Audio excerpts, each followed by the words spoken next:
Welcome back to another Frost Devlog. A 2D, top-down Souls-like game.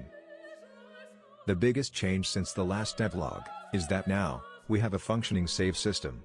So we can move through different scenes, without losing any progress.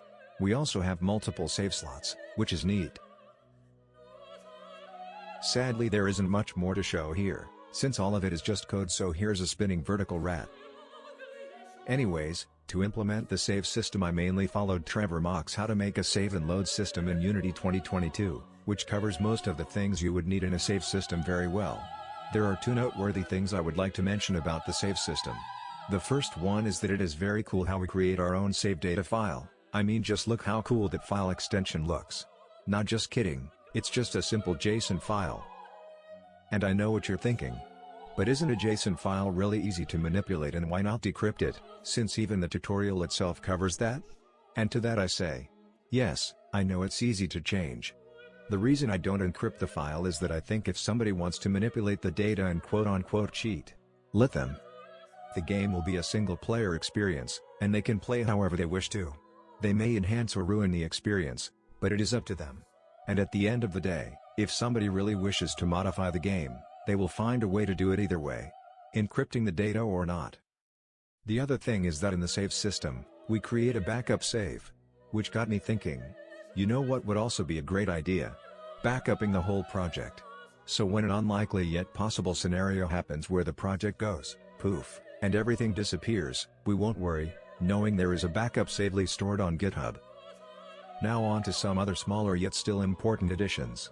Starting with the first area of the game. Since it is a forest called the Green Grove, I finally planted some trees, so now it finally lives up to the name #DeemTrees, go donate. And then also planted some plants. Trees and plants are both interactable objects, meaning we can interact with them by hitting them. It ain't much, but it's the little things like this that go a long way to make a game feel much better. And don't worry. No trees are being harmed here, since they have consumed some void essence and are strong and sturdy now. Most of them anyways. I also added a function that hides the tree as you go behind it, so it won't obscure your vision. I also added a tutorial in the form of levitating text, and I made sure the texts are as short as possible, as we all know how good our attention span is these days. Then for the player I added some trails to the weapons so it looks nicer. There are also trails on the player when he's dashing. The trails may change, but it's passable for now, I guess. As for the sounds, some need volume adjustment and some are still just placeholders.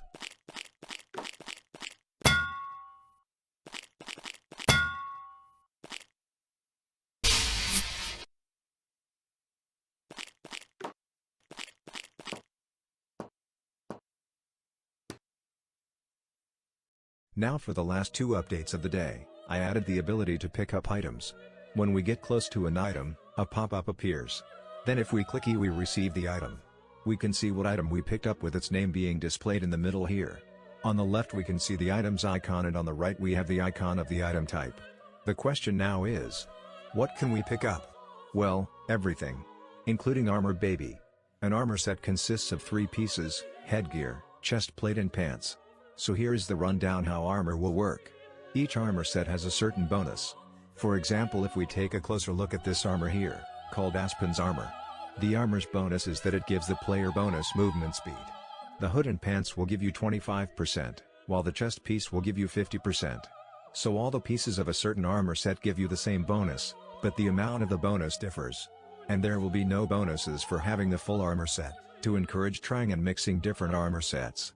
Well, let's be honest, at the end of the day, we will choose what looks best, #FashionFrost. That does not work. Frost. Drip. I got it. Frost. It's bad, and I love it. Anyways, you know in games when you build your character as a tank, then you walk in there like a juggernaut and then you still die 3 seconds later? Not really living up to the tank fantasy. Is it balanced? Absolutely. You can't have people just be nearly unkillable because they picked up or bought some nice items. So to prevent that, armors in games usually just negate a percentage of damage received, so it is easier to balance. But what if it weren't like that? What if the armor blocks a flat number of damage no matter what? So if the enemy deals 5 damage and you have 3 armor, you would receive 2 damage. And what if the enemy has 3 or less attack damage? Well, then you would receive no damage at all. Pretty cool, huh? And you could definitely live a tank fantasy like this. So why did I bring this up? Well, let's be honest here, you know why. It is because the armor in Frost will behave in said way. Will this be broken? Probably.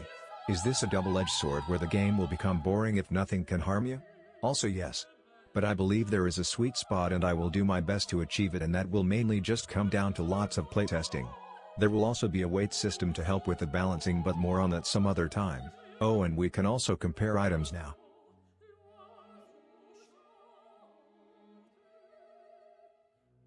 And that's all for now. Stay safe and have a nice